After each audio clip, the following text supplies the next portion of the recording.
नमस्कार, सुप्रभात। मैं सुधा सक्सेना।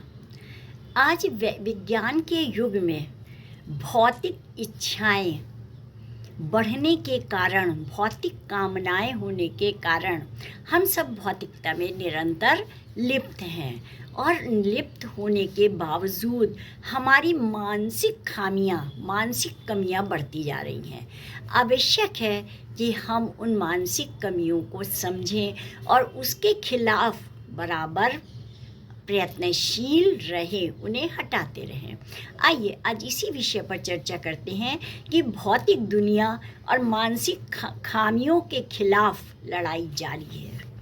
यह सर्वविदित सत्य है कि इच्छा से प्रेरित होकर के मनुष्य उन्नति के मार्ग पर चलने लगते हैं।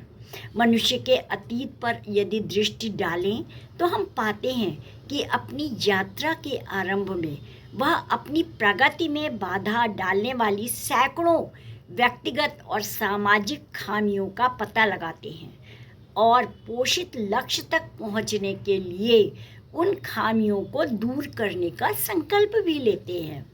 आदि मानवों ने सुख प्राप्त करने की अपनी सहज इच्छा से प्रेरित होकर के ही इन खामियों के खिलाफ संघर्ष किया और जीवन में सुख सुविधा का विस्तार किया।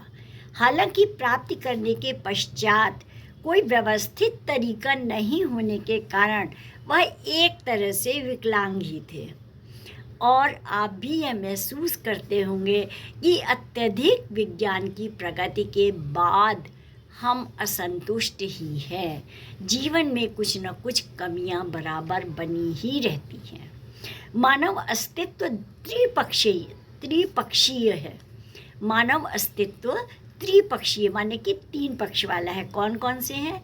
भौतिक, मानसिक और आध्यात्मिक।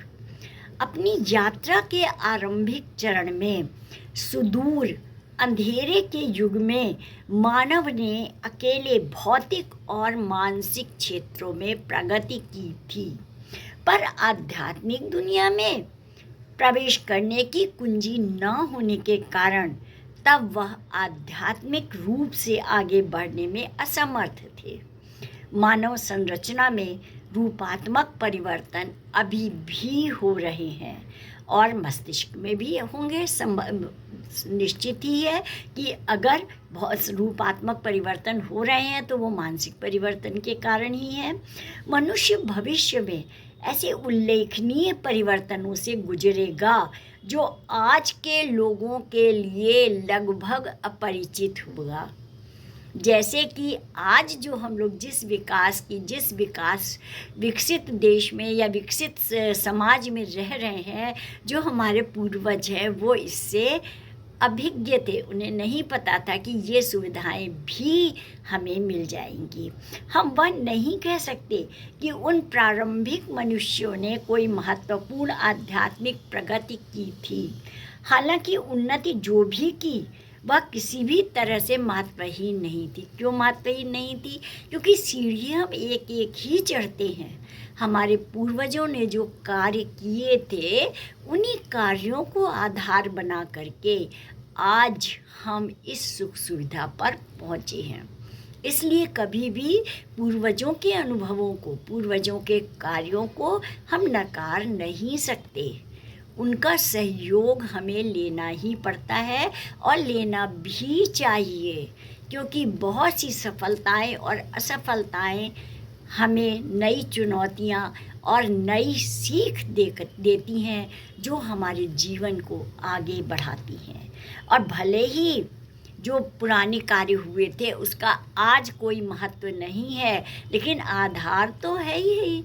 उसी के आधार पे तो हमने अगली कामना की। वो एक कामना हमारी पूर्ण हुई थी, तभी हम उससे आगे की सोचने लगे थे कि इससे बेहतर हम कोई कार्य करें। और इस प्रकार से अगर हम देखें तो इन सब का जो विकास हुआ पुरातन काल से लेकर आज तक, इन सभी का सापेक्षिक महत्व है। इस परिवर्तन को ही कर्मयोग कहा जाता है। समझिएगा कि ये जो परिवर्तन है, ये जो कामनाएं होती हैं, इनसे जो हम प्रयास करते हैं, निरंतर और बेहतर करने का प्रयास करते हैं, इसी को कर्म कहते हैं। आनंद मार्गदर्शन के अनुसार वही वास्तविक कर्म योग है और इसकी उपेक्षा नहीं कर सकते। अर्थात कि जीवन में निरंतर प्रयास करना, निरंतर कर्म करते रहने में ही आनंद है। तो आज इतना ही। आप सब ने मेरे चैनल को लाइक और सब्सक्राइब किया, उसके लिए आपका अतिशय धन्यवाद। नमस्कार।